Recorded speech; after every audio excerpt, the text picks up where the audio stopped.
Los labios del anciano se estaban poniendo azules.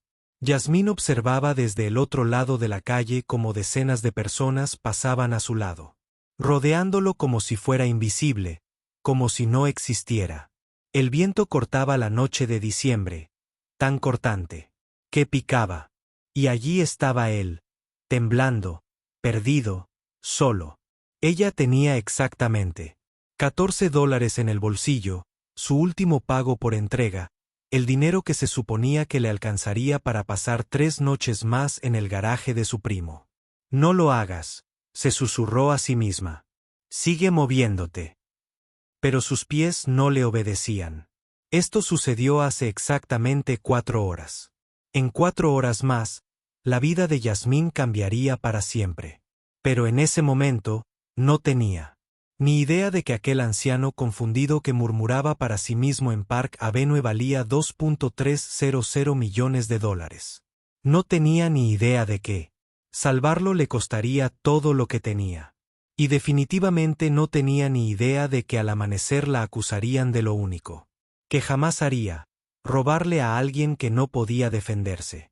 Pero para entender como una repartidora de 16 años acabó en las noticias, falsamente acusada y destruida públicamente, tenemos que remontarnos, no al principio, sino al momento que lo puso todo en marcha. El momento en que tomó una decisión que la mayoría no habría tomado. Yasmín Johnson había sido invisible toda su vida. No literalmente, pero casi.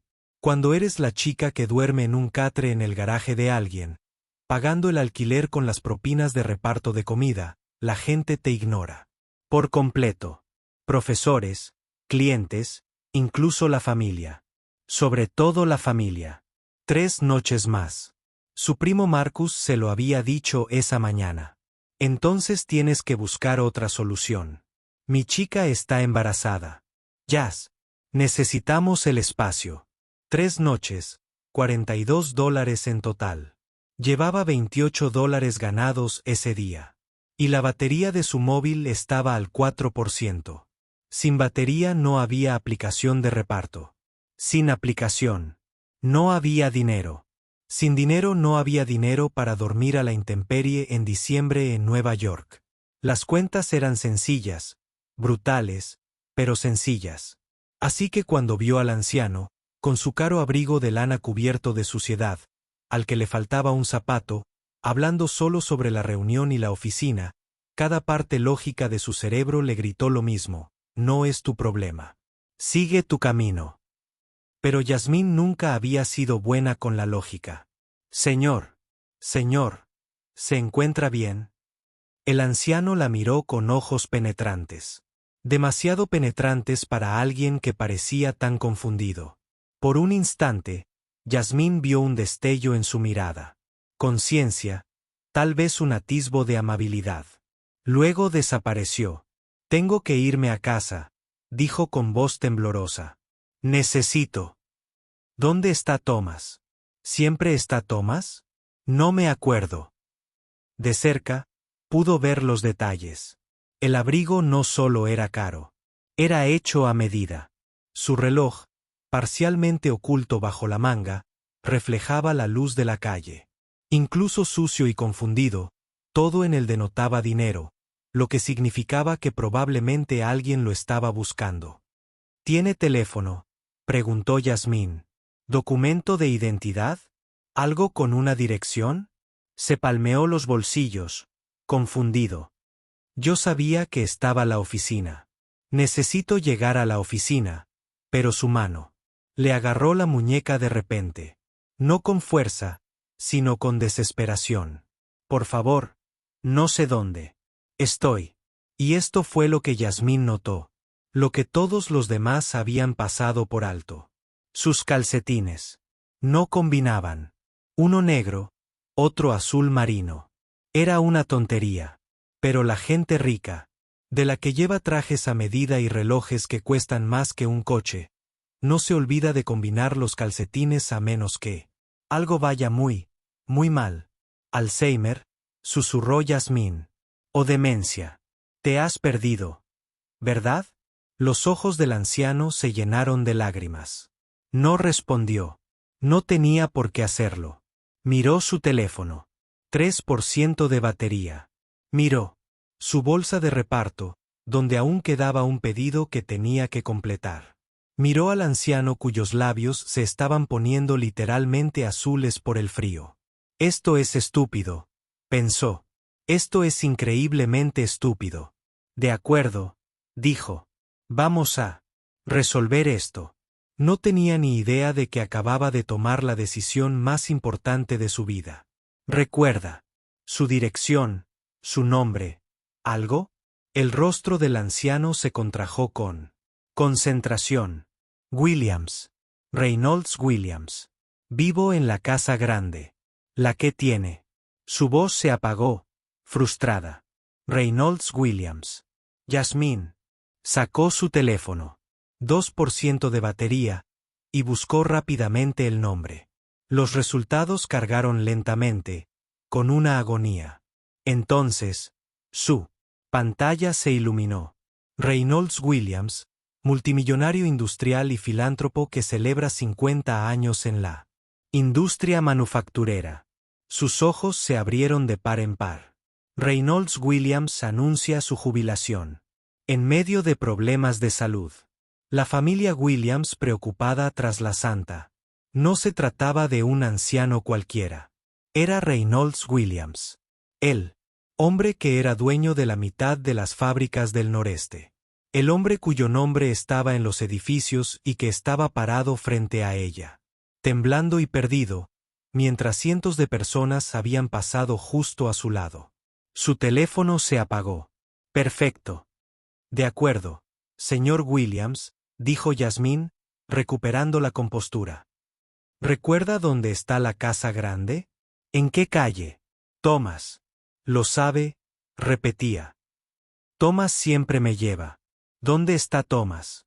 Un coche patrulla pasó lentamente. A Yasmín se le hizo un nudo en el estómago. Podría hacerles señas para que se detuvieran. Debería hacerles señas a los.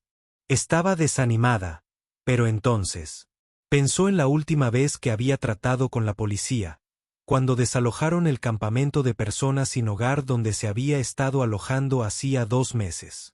Busquemos a alguien que pueda ayudar, dijo en cambio. Guió a Reynolds hacia la entrada de un hotel donde había un portero. Pero al acercarse, el rostro del portero se endureció. Miró a Yasmín, vestida con un uniforme de repartidora adolescente, empujando una bicicleta, y luego a Reynolds, confundido, sucio y sin un zapato. El portero dio un paso adelante, bloqueando la entrada. Prohibido pedir, dijo secamente. Espere. No, no lo estoy haciendo. Este hombre necesita ayuda. Está perdido. Dije, prohibido pedir. Circulen. Pero está perdido. ¿Y tengo que llamar a la policía? Yasmín sintió que la mano de Reynolds se apretaba en su brazo. Asustada, lo miró a la cara y vio un miedo genuino al oír la palabra policía. Como si en algún rincón de su mente, cada vez más confusa, supiera que la policía significaba preguntas que no podía responder. Hospitales, desconocidos, más lugares donde se perdería. Vamos, dijo ella en voz baja. Probaremos en otro sitio. Mientras se alejaban, oyó al portero murmurar algo, probablemente intentando robarle. Las palabras la hirieron como una bofetada, pero Yasmín siguió caminando. Había oído cosas peores. 3 hoteles más, el mismo resultado. Una gerente incluso se rió cuando Yasmín intentó explicarle que aquel viejo sucio y confundido era Reynolds Williams. Claro que sí, dijo la mujer. Y yo soy Beyoncé. Salga antes de que llame a seguridad. La temperatura estaba bajando. Reynolds temblaba. Más fuerte ahora, su confusión empeoraba. Seguía llamando a Yasmín Sara y preguntando sobre reuniones que probablemente habían ocurrido hacía 30 años. Señor Williams, dijo Yasmín, intentando ocultar el pánico en su voz. Necesito que se concentre un segundo. La casa grande. ¿Está en Manhattan? ¿Brooklyn? ¿Dónde? Ned murmuró. ¿Greenwich? La casa en Greenwich con la fuente. A Sara le encantaba esa fuente. Ned, Connecticut. A Yasmín se le encogió el corazón. Eso estaba al menos a 1 hora, quizá más. Y no tenía teléfono, ni dinero para un taxi, y un pedido que ahora se había retrasado catastróficamente. Su aplicación de reparto desactivaría su cuenta. Perdería su única fuente de ingresos. Pero este hombre moriría allí. La decisión no debería haber sido difícil. Pero, Dios, lo fue. Entonces, Reynolds la miró. La miró fijamente. Y por un instante, la confusión se disipó. «Eres una buena chica», dijo en voz baja. «Igual que mi Sara. Estás intentando ayudar a un viejo tonto». Algo en el pecho de Yasmín se quebró. «No te voy a dejar aquí», dijo. «Vamos». Lo ayudó a subir a la parte trasera de su bicicleta de reparto. Este viejo multimillonario en una bicicleta oxidada. Le puso su chaqueta sobre los hombros, aunque el frío le caló hasta los huesos a través del fino suéter. «Agárrate fuerte, señor Williams. ¿A dónde vamos?» «A encontrar a alguien que de verdad nos escuche», dijo Yasmín. Empezó a pedalear hacia el norte, hacia el único lugar que se le ocurrió, una estación de bomberos en la calle 83. Los bomberos tenían que ayudar a la gente, ¿no? Ese era, literalmente, su trabajo. 3 cuadras más adelante, Reynolds empezó a tararear una vieja canción de hacía décadas. 5 cuadras más adelante, dijo, Thomas va a estar muy preocupado. 7 cuadras más adelante, un Mercedes negro con cristales tintados se detuvo a su lado. La ventanilla trasera bajó y a Yasmín se le heló la sangre. Reconoció esa cara. La había visto en los resultados de búsqueda antes de que se le apagara el móvil. Marcus Williams, el hijo de Reynolds. Pero su expresión no era de alivio. Era de rabia. «¿Qué?», dijo con voz gélida. «¿Qué crees que estás haciendo con mi padre?» «Lo estoy ayudando», dijo Yasmín rápidamente. Él estaba perdido y confundido, y todos lo ignoraban. «Así que detengo la bicicleta». La forma en que lo dijo le puso la piel de gallina a Yasmín. No era preocupación. Era una acusación. Dejó de pedalear. El Mercedes también se detuvo. Marcus Williams salió. Traje de diseñador, cabello impecable, el tipo de rico que se marcaba sus propias reglas. 2 hombres más salieron con él. Probablemente de seguridad. Miraron a Yasmín como si fuera una amenaza. «Papá», dijo Marcus, con voz repentinamente suave mientras se acercaba a Reynolds. «Papá, soy Marcus. ¿Qué haces aquí afuera?» «Marcus», preguntó Reynolds, confundido. «¿Cuándo?» «Estaba buscando a Thomas». «La reunión». «No hay ninguna reunión, papá.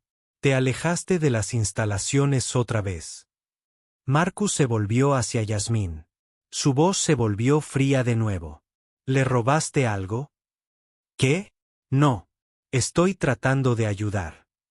«Le falta la billetera». Yasmín sintió que el mundo se le venía encima. «No toqué su billetera. No tenía uno cuando lo encontré. Llevo media hora intentando que la gente lo ayude, pero nadie quiere». «¿Y qué decidiste hacer? ¿Llevarlo a dar una vuelta en tu bicicleta?» La mirada de Marcus era gélida. «¿Cuánto ibas a pedir? ¿Cuánto por devolver a un anciano confundido?» «No iba a pedir nada». «Señor», le dijo uno de los guardias de seguridad a Marcus, ¿deberíamos llamar a la policía?» «No». La palabra salió de repente de Yasmín antes de que pudiera detenerla. «Por favor».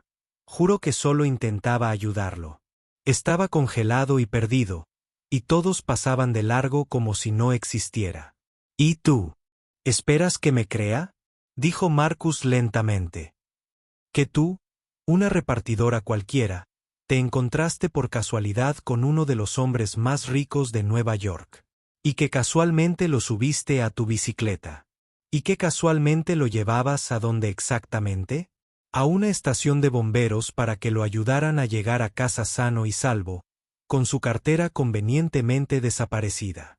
Yo no le robé la cartera. La desesperación en su voz resonó en la calle vacía.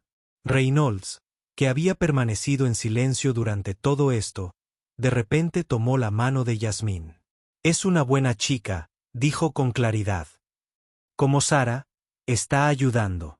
El rostro de Marcus se contrajo. Por un instante, Yasmín vio algo en su mirada. Dolor, tal vez agotamiento, pero desapareció rápidamente. Papá, estás confundido. Vamos a llevarte de vuelta a Brookside. No me gusta Brookside, dijo Reynolds con voz repentinamente cortante. Son malos allí. Me tratan como si fuera estúpido. Papá, esta chica fue amable. Todos los demás pasaron de largo. Se detuvo. Marcus apretó la mandíbula. Miró a Yasmín. De nuevo, reevaluando la situación. ¿Cómo te llamas? Yasmín. Yasmín Johnson. Bueno, Yasmín Johnson, gracias por... Le costó encontrar las palabras para detenerse. Nosotros nos encargamos. Los guardias de seguridad se acercaron con cuidado y tomaron a Reynolds de los brazos. Esperen, dijo Yasmín. ¿Está bien? ¿Necesita un médico? Estaba muy frío. Y... la interrumpió Marcus. Pueden irse. Sintió que la despedían, como si la estuvieran borrando. Los vio ayudar a Reynolds a subir al Mercedes. Este hombre que había estado llorando y asustado hacía solo minutos, que había confiado en ella. Hiciste bien, papá, decía Marcus. Pero no puedes irte así. Hemos hablado de esto. La puerta del auto se cerró. A través del cristal tintado, Yasmín apenas podía distinguir la silueta de Reynolds. El Mercedes arrancó y Yasmín se quedó allí sola en una calle vacía, temblando de frío y adrenalina, sin teléfono, sin dinero y sin ningún sitio a dónde ir. Acababa de salvar la vida de un multimillonario y nunca se había sentido tan invisible. Yasmín volvió en bicicleta al taller de Marcus en un día. Todo parecía surrealista. ¿De verdad acababa de pasar eso? ¿De verdad acababa de conocer a Reynolds Williams? ¿De verdad su hijo había insinuado que intentaba robarle? Tenía las manos entumecidas. No solo por el frío, sino por todo. Cuando llegó al taller, Marcus la esperaba fuera. Su primo Marcus, no el multimillonario Marcus. Por un segundo, la coincidencia de nombres le provocó ganas de reír histéricamente. Llegas tarde, dijo. Tu última entrega fue hace una hora. ¿Dónde has estado? Yasmín no supo cómo explicarlo. Alguien necesitaba ayuda. Bueno, tu aplicación está desactivada. Demasiadas entregas tardías. El cliente se quejó. Negó con la cabeza. Yas, vamos. Te dije que tenías que hacerlo. Lo sé. ¿Y ahora qué vas a hacer? Buena pregunta. Tenía $14. Sin trabajo, sin teléfono. 2 noches más en este garaje. Ya veré qué hago, dijo en voz baja. Marcus suspiró. Mira. Lo siento, pero sé que tu novia está embarazada. Necesitas el espacio. Lo entiendo. Lo entendía perfectamente. Solo deseaba que alguien también la necesitara. Esa noche, tumbada en el catre del frío garaje, Yasmín no dejaba de pensar en el rostro de Reynolds. En la forma en que la había mirado cuando le dijo, eres una buena chica. Como si importara, como si fuera visible. Se quedó dormida, preguntándose si él la recordaría al día siguiente, si algo de aquello había sido real. No tenía ni idea de que, en ese preciso instante, a 32 kilómetros de distancia, en Greenwich, Connecticut, Reynolds Williams estaba tumbado en su cama en el centro de cuidados especializados Brookside. Se negaba a tomar su medicación nocturna. ¿Dónde está la chica?, preguntaba una y otra vez a las enfermeras. La chica que me ayudó con la bicicleta. ¿Dónde se ha metido? No hay ninguna chica, señor Williams. Estás confundido. No estoy confundido. Su voz era cortante, como solía ser en las salas de juntas. Se llamaba Yasmín. Era amable. Todos. Los demás pasaron a mi lado. Ella se detuvo. Las enfermeras intercambiaron miradas. Lo añadirían a su historial. Otro episodio. Otra señal de que tenía que estar allí. Encerrado por su propia seguridad. Pero en su mente, en las partes que aún funcionaban. Reynolds Williams estaba lúcido como el agua. Alguien lo había ayudado cuando nadie más lo hizo. Y él siempre pagaba sus deudas. Pasaron 2 días. Yasmín los dedicó a buscar trabajo. Cualquier trabajo. Pero, sin teléfono, sin referencias, sin una dirección que pudiera usar, nadie la contrataría. A la tercera mañana, Marcus le dijo que tenía hasta la puesta de sol para irse. Lo siento, dijo. Y tal vez lo sentía. Pero ya no puedo ayudarte. Yasmín empacó sus cosas. No le tomó mucho tiempo. Todo lo que tenía cabía en una mochila. Estaba sentada en un banco en Riverside Park tratando de decidir a dónde ir cuando un Mercedes negro se detuvo. Otra vez no. Pero no era Marcus Williams quien bajó. Era Reynolds. Se veía diferente. Traje limpio, cabello peinado, ojos claros y concentrados. Caminó directamente hacia su banco y se sentó como si hubieran planeado encontrarse allí. Yasmín Johnson, dijo. Ella lo miró fijamente. Señor Williams, ¿está bien? ¿Cómo está? Estoy teniendo un buen día. Dijo simplemente. Los medicamentos ayudan. Algunos días son mejores que otros. Hoy es un mejor día. ¿Cómo me encontraste? Contraté a 3 investigadores privados, sonrió levemente. Resulta que no hay muchas repartidoras negras de 16 años llamadas Yasmín que trabajen en Manhattan. Thomas me ayudó. Es muy meticuloso. Thomas, mi chofer, el que tanto pedí. Lleva conmigo 30 años. Él fue quien descubrió a dónde me había ido la otra noche. Reynolds hizo una pausa. También fue quien revisó las grabaciones de seguridad de los edificios cercanos a donde me encontraste. A Yasmín se le heló la sangre. No tomé tu cartera. Lo juro. Lo sé. Jamás haría algo así.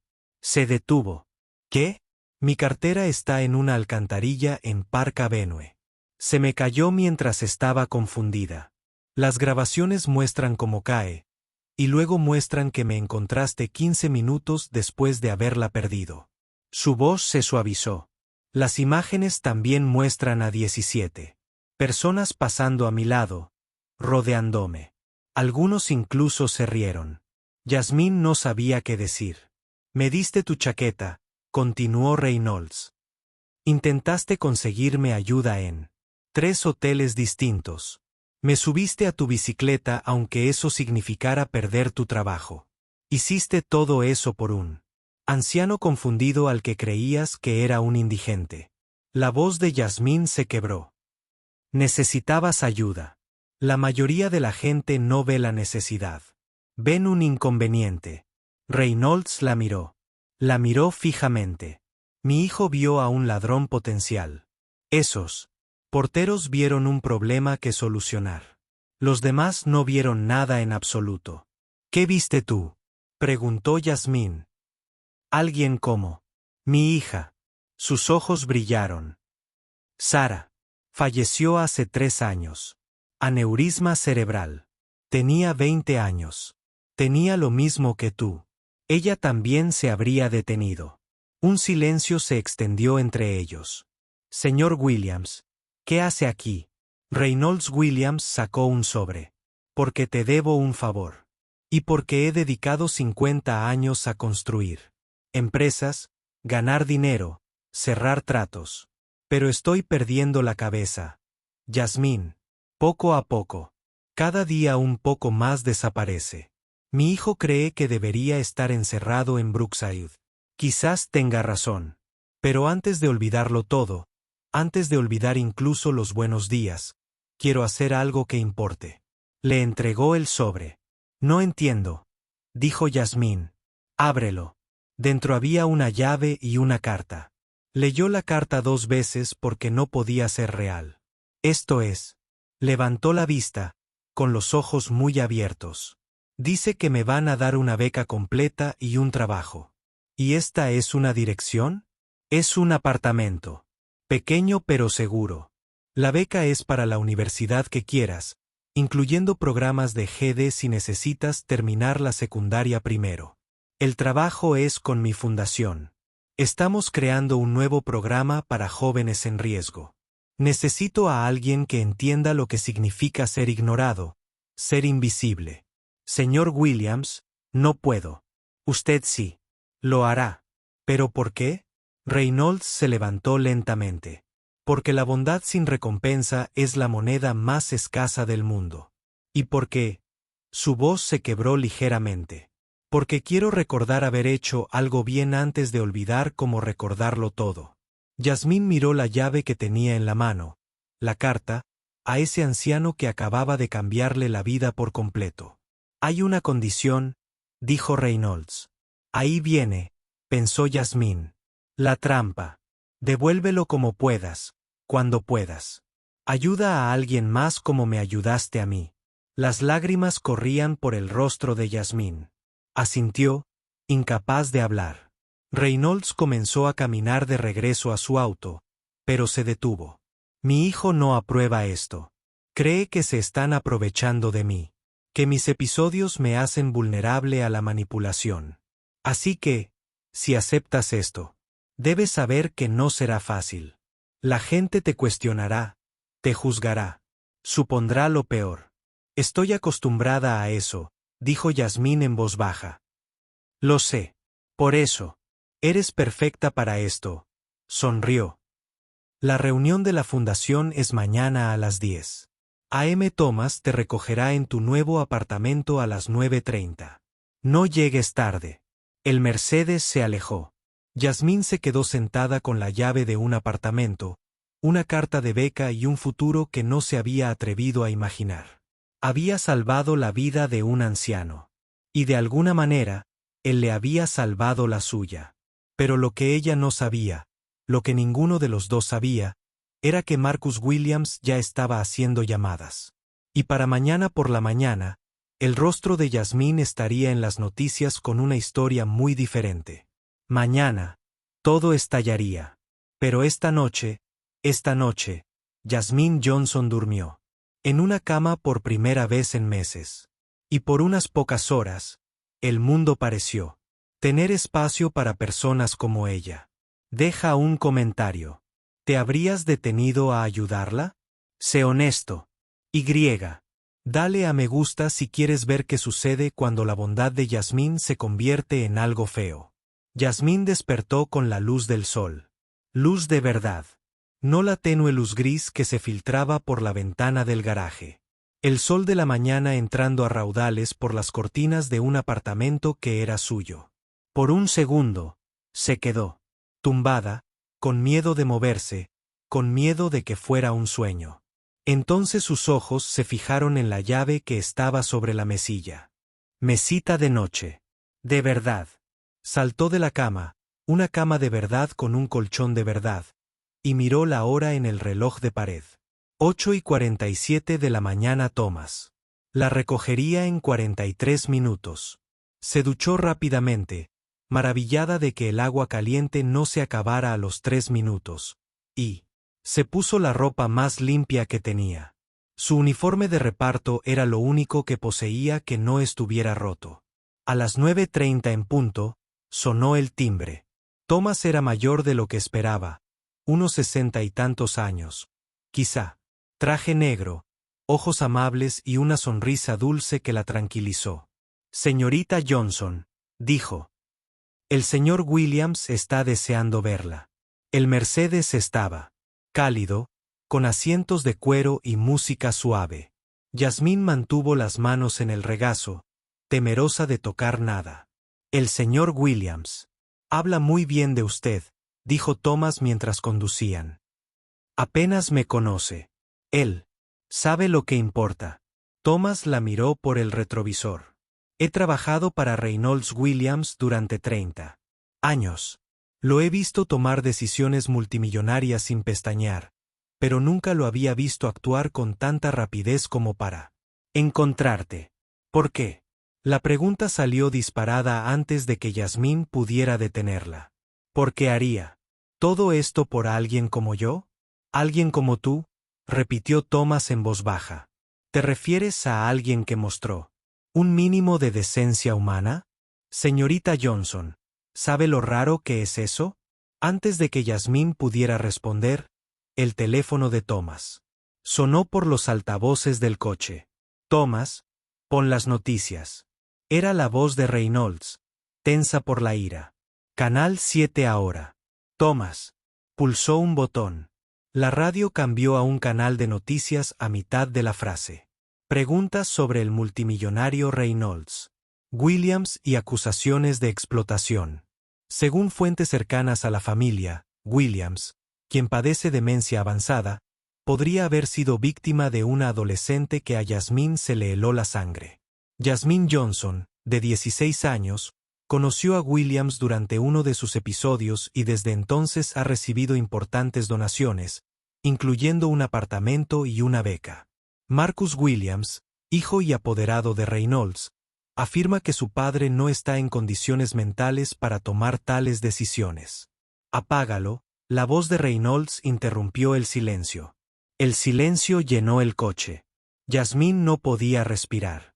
Está diciendo que te manipulé. Mi hijo está protegiendo su herencia, dijo Reynolds con una voz fría que Yasmín no le había oído antes. Y destruyendo tu reputación para hacerlo. Thomas, ¿está bien? Thomas miró a Yasmín en el espejo. Su rostro palideció. Estamos a 5 minutos, señor. Yasmín, la voz de Reynolds se suavizó. Escúchame. Esto es exactamente lo que te advertí. La gente asumirá lo peor, pero yo sé la verdad, y tú también. Pero todos van a pensar que yo.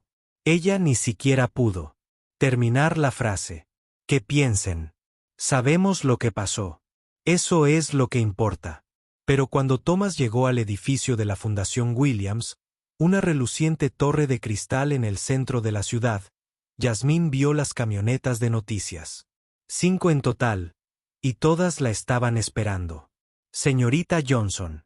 Señorita Johnson, ¿puede comentar sobre las acusaciones de que explotó a Reynolds Williams? ¿Sabía que tenía demencia cuando se le acercó? ¿Cuánto dinero le ha dado? ¿Es cierto que lo amenazó con abandonarlo a menos que le pagara? Las preguntas caían como balas. Los flashes de las cámaras explotaban en su rostro. Thomas intentó protegerla, pero eran demasiados. Yasmín mantuvo la cabeza gacha y siguió adelante.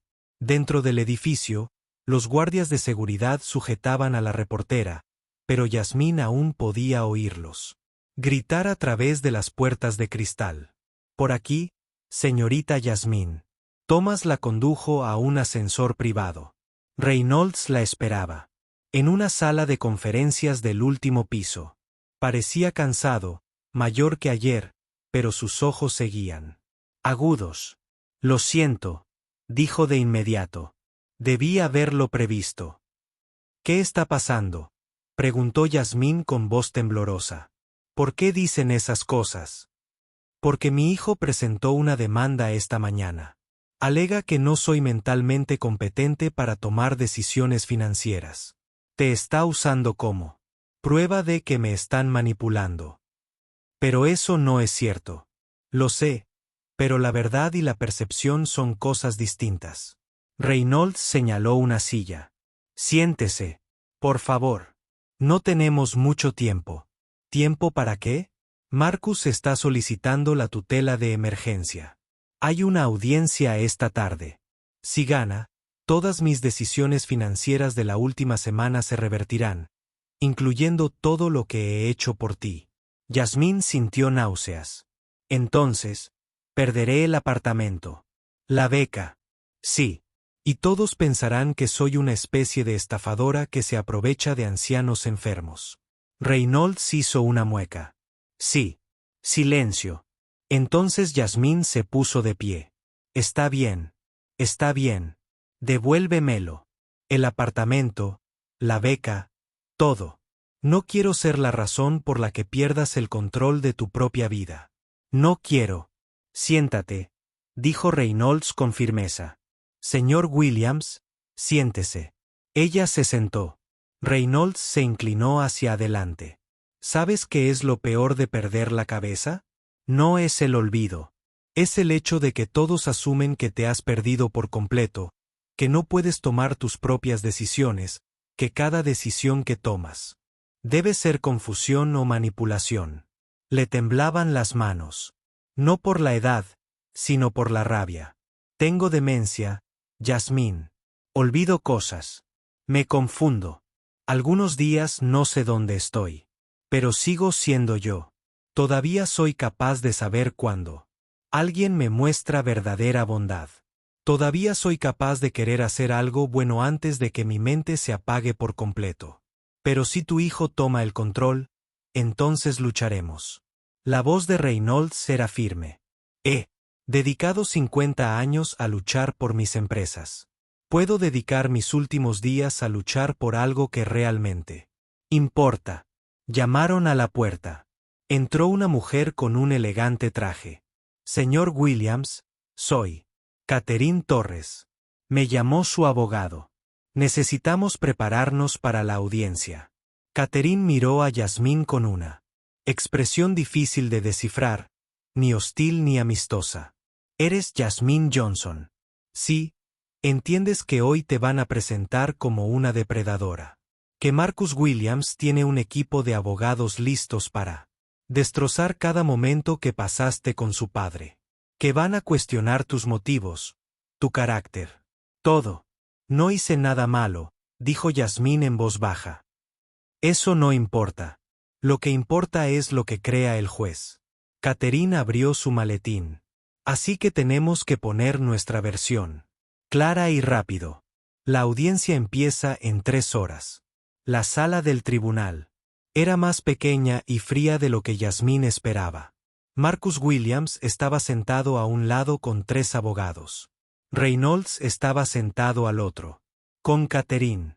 Yasmín estaba sentada detrás de ellos intentando pasar desapercibida, pero todas las miradas en la sala estaban puestas en ella. La jueza, una mujer de aspecto cansado de unos 50 años, revisó los papeles que tenía delante. Esta es una petición de tutela de emergencia. La jueza Brennan dijo que el señor Marcus Williams afirma que su padre, Reynolds Williams, no es mentalmente competente para tomar decisiones financieras y ha sido explotado por. Miró a Yasmín, una menor llamada Yasmín Johnson. Correcto, su señoría. El abogado principal de Marcus se puso de pie. Se llamaba Philip algo. Traje caro, ojos penetrantes. Tenemos documentación médica que demuestra que Reynolds Williams padece demencia avanzada. Requiere cuidados a tiempo completo y, en su estado de salud, ha cedido importantes bienes a una adolescente a la que conoció en circunstancias sospechosas. Sospechosas de que la señorita Johnson encontrara al señor Williams tan convenientemente. Durante uno de sus episodios, en 48 horas, había conseguido un apartamento, una beca y un puesto en su fundación. Creemos que esto constituye explotación de ancianos. La jueza Brennan miró a Reynolds. Señor Williams, ¿comprende lo que está sucediendo aquí? Reynolds se puso de pie lentamente. Sí, su señoría. Mi hijo cree que estoy demasiado despistado para tomar mis propias decisiones. Papá. Eso no es Marcus. Empezó. Claro que sí. La voz de Reynolds era cortante. ¿Crees que porque olvido dónde puse las llaves o en qué año estamos he perdido la capacidad de reconocer la verdadera bondad? Señor Williams, dijo el juez Brennan con suavidad, ¿puede decirme qué pasó la noche? ¿Qué conoció a la señorita Johnson? Y Reynolds lo hizo. Contó toda la historia. Su confusión, como se alejaba de Brookside, el frío, la gente que pasaba a su lado. Estaba aterrorizado, dijo, con la voz quebrada. No sabía dónde estaba. No recordaba mi dirección y todos me ignoraban como si fuera basura. Miró a Yasmín. Entonces esta chica se detuvo. No sabía quién era yo. Pensó que era una persona sin hogar y aún así intentó ayudarme. Me dio su chaqueta aunque tenía frío. Perdió su trabajo intentando llevarme a un lugar seguro. Me subió a su bicicleta y pedaleó durante la noche helada porque no soportaba dejarme allí. Es una historia conmovedora, dijo Philip. Pero el hecho es que, interrumpió Catherine poniéndose de pie. Tenemos imágenes de seguridad que muestran exactamente lo que describió el señor Williams. Tenemos imágenes de 17 personas pasando junto a él. Tenemos imágenes de la señorita Johnson pasando 37 minutos intentando encontrar ayuda. Tenemos su aplicación de reparto desactivada, que muestra que perdió sus ingresos esa noche. Catherine sacó documentos. También tenemos el historial de la señorita Johnson, yendo de casa en casa de familiares, durmiendo en un garaje, trabajando cada hora disponible solo para sobrevivir. Esta no es una chica cualquiera. ¿Quién? Atacó a un multimillonario, señoría. Esta es una chica que vio a otro ser humano en apuros y lo ayudó. Sin embargo, Philip, replicó, el señor Williams no es competente para tomar decisiones financieras importantes. Sus registros médicos lo demuestran. Me gustaría llamar a un testigo, dijo Catherine. La doctora Sara Okonkwo, neuróloga especializada en demencia. Una mujer africana menuda se puso de pie en la galería. Doctora Okonkwo, dijo Catherine, ¿puede explicar la diferencia entre demencia e incompetencia? Por supuesto. La demencia afecta la memoria y la función cognitiva, pero no significa automáticamente que una persona haya perdido toda la capacidad de tomar decisiones. Muchos pacientes con demencia tienen momentos de lucidez. Todavía pueden comprender situaciones, tomar decisiones y expresar sus deseos.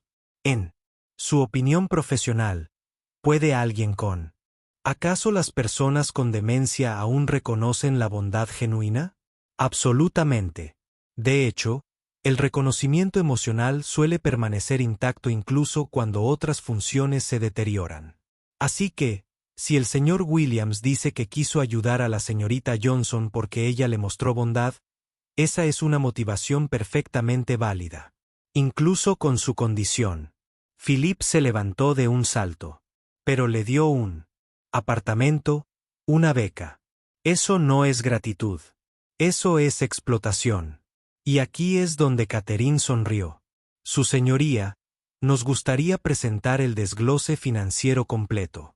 El apartamento es un contrato de arrendamiento, un año pagado por adelantado. Costo total, 18,000 pesos. La beca es para un programa de GED en un colegio comunitario. Costo, 3,000 pesos.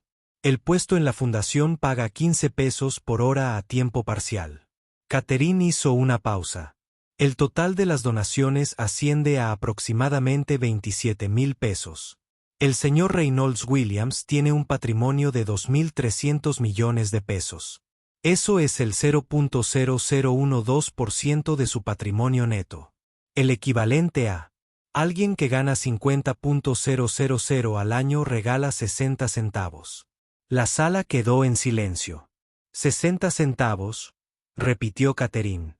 Eso es lo que alegamos que constituye explotación. El juez Brennan miró los documentos y luego a Marcus. Señor Williams, su padre le dio a esta chica lo que para él es calderilla. ¿Por qué estamos aquí? Marcus se puso rojo. No se trata de la cantidad. Se trata del principio. Él es vulnerable y yo soy vulnerable. Reynolds se puso de pie y algo en su voz hizo que todos se detuvieran.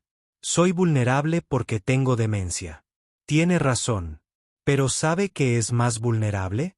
Tener 16 años, sin hogar, sin familia, sin red de seguridad, y aún así elegir ayudar a un desconocido en lugar de pasar de largo como todos los demás. Su voz se elevó. ¿Quiere protegerme, Marcus? ¿Protegerme? ¿De qué? De hacer algo decente con mi dinero antes de que mi cerebro se convierta en papilla. ¿De intentar ser el hombre que te enseñé a ser? Papá, estoy intentando. Estás intentando proteger tu herencia. La mano de Reynolds golpeó la mesa con fuerza. De eso se trata. Estás aterrorizado de que vaya a regalar tu dinero. Eso no es justo, ¿verdad? Reynolds se giró hacia el juez. Señoría, voy a olvidar este momento. Quizá mañana. Quizá la semana que viene. Con el tiempo, olvidaré el nombre de mi hijo.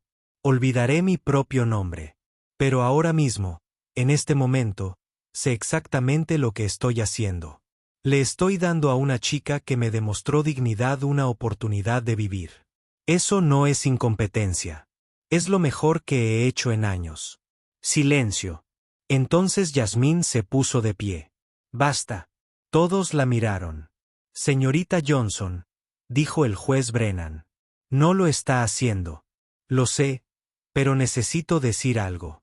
La voz de Yasmín tembló, pero se obligó a hablar con claridad. Denle la tutela. Yasmín, no, empezó Reynolds. Que Marcus controle. El dinero. No quiero el apartamento ni la beca si eso significa que el señor Williams pierda el derecho a tomar sus propias decisiones. No quiero ser la razón por la que su hijo pueda quitárselo todo. Miró a Marcus. No te conozco, pero sé lo que es sentirse impotente. Que todos decidan sobre tu vida como si no importaras. No le hagas eso a tu padre, por favor. Marcus la miró fijamente. Algo brilló en sus ojos. Sorpresa, tal vez. Vergüenza.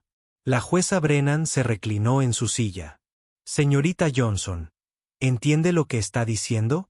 Si le concedo esta tutela, lo perderá todo. Lo que el señor Williams le dio. Lo entiendo. Los ojos de Yasmín ardían, pero no. Lloró.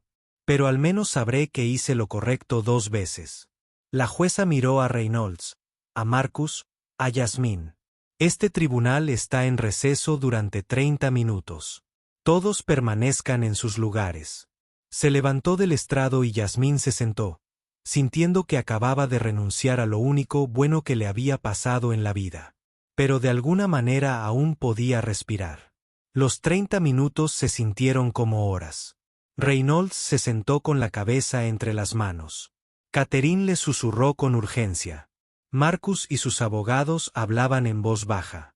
Yasmín se sentó sola, mirando sus manos. Thomas apareció a su lado con un vaso de agua. Eso fue muy valiente, dijo en voz baja. Fue una tontería. A veces son lo mismo. Sonrió. Por si sirve de algo, creo que a Sara le habrías caído muy bien. Antes de que Yasmín pudiera responder, la jueza regresó. He tomado mi decisión, dijo la jueza Brennan, y deniego la petición de tutela. Marcus se puso de pie de un salto. Su señoría, déjeme terminar. La voz de la jueza era gélida. Señor Marcus Williams, he revisado el historial médico de su padre. He consultado con el doctor Okonkwo, y sí, su padre padece demencia, pero tener demencia no significa que haya perdido toda su autonomía. No significa que cada decisión que tome sea inválida. Miró los papeles que tenía delante. Lo que veo aquí es a un hombre que, incluso, en su estado de salud, reconoció la bondad genuina, que quiso recompensarla, que tomó una decisión financiera que, en relación con su riqueza, es insignificante. Pero más allá de eso, la jueza Brennan miró a Yasmín. Veo a una joven que estuvo dispuesta a renunciar a todo antes que ser la razón por la que alguien perdiera su libertad. Ese no es el comportamiento de un depredador, señor Williams. Eso es integridad. El rostro de Marcus palideció. Sin embargo, la jueza continuó, me preocupa la vulnerabilidad del señor Williams. Por lo tanto, ordeno lo siguiente. El apartamento y la beca se mantienen. La posición de la fundación se mantiene, pero cualquier donación futura superior a $50,000 debe ser revisada por un fiduciario independiente para garantizar que redunde en el mejor interés del señor Williams. Ella miró a Reynolds. Sr. Williams, usted conserva su autonomía, pero bajo supervisión. ¿Le parece bien? Sí, su señoría. La voz de Reynolds sonó ronca. Gracias, señorita Johnson. La jueza Brennan miró a Yasmín. Espero que comprenda lo excepcional que fue lo que acaba de hacer. La mayoría de la gente habría luchado por conservarlo. ¿Qué recibió? Usted se ofreció a renunciar a ello. Eso me dice todo lo que necesito saber sobre su carácter. Yasmín no pudo hablar. Solo asintió. Se levanta la sesión. El mazo cayó y todo terminó. Fuera de la sala del tribunal, los reporteros volvieron a agolparse. Pero esta vez, Catherine estaba preparada. La señorita Johnson no tiene comentarios por el momento. El tribunal ha fallado a favor del señor Reynolds Williams, afirmando su capacidad mental y su derecho a mantener la educación y el empleo de la señorita Johnson. Cualquier otra pregunta puede dirigirse a nuestra oficina. Se abrió paso entre la multitud, seguida por Thomas y Yasmín. En el coche, Yasmín finalmente se permitió llorar. No de tristeza, sino de alivio, de agotamiento, por el peso abrumador de todo lo que acababa de suceder. Lo hiciste bien, señorita Johnson, dijo Thomas con dulzura. Muy bien, gritó Reynolds por los altavoces del coche. Yasmín, ¿estás bien? No lo sé, dijo con sinceridad. Casi regalé todo lo que me ofreciste. Lo sé. Por eso mereces conservarlo. Una pausa. Gracias por comprender que necesitaba tomar mis propias decisiones. Todos merecen eso, dijo Yasmín en voz baja. Sí, lo merecen. Otra pausa. Descansa. Tenemos trabajo que hacer mañana. La fundación no se va a construir sola. La llamada terminó. Yasmín miró por la ventana la ciudad que pasaba ante sus ojos. La misma ciudad donde había sido invisible hacía tan solo unos días. Ahora era visible, para bien o para mal. 3 meses después, la Fundación Williams Light había crecido más rápido de lo que nadie esperaba. Lo que comenzó como una beca para Yasmín se había expandido a un programa completo. 20 adolescentes de entornos difíciles, jóvenes que salían del sistema de acogida, jóvenes que vivían en albergues. Jóvenes como Yasmín ahora tenían apartamentos, becas y trabajos. Reynolds tenía días buenos y días malos. En los días buenos, iba a la oficina de la fundación y hablaba con los jóvenes, les contaba historias, escuchaba las suyas. En los días malos, se quedaba en casa con Thomas y enfermeras que realmente lo trataron con dignidad. Marcus finalmente lo entendió. Le tomó tiempo, pero al ver a Yasmín trabajar, al verla volcar cada gota de energía en ayudar a otros niños que habían sido invisibles, algo en él cambió. Lo siento, le dijo finalmente.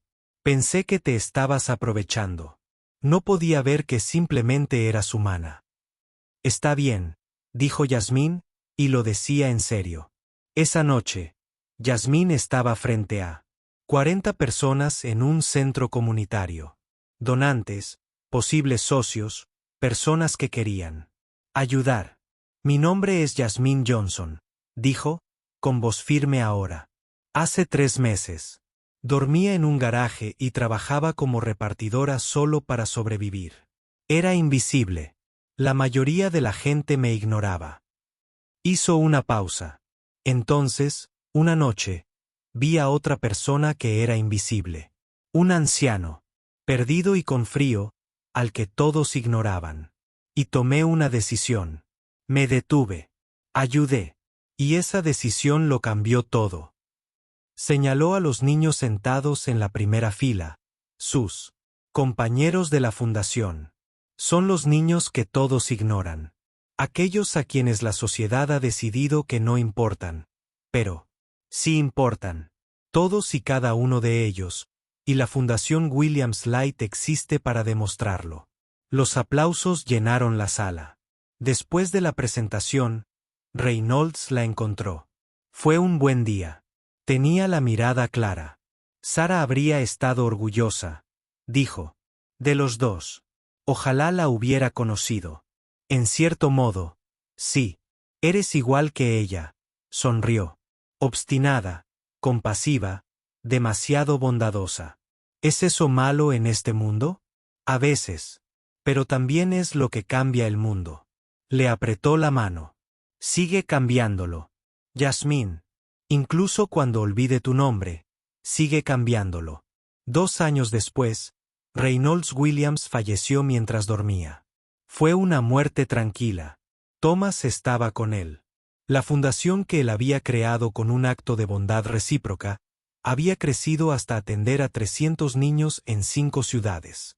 Yasmín, ahora de 18 años y estudiante universitaria, habló en su funeral. Reynolds Williams no solo me salvó la vida. Dijo, me dio permiso para creer que la bondad importa, que ver a las personas, verlas de verdad, es revolucionario. Que ser lo suficientemente vulnerable como para ayudar a alguien, incluso cuando uno mismo está luchando, es lo más valiente que se puede hacer. Miró a la iglesia llena de gente.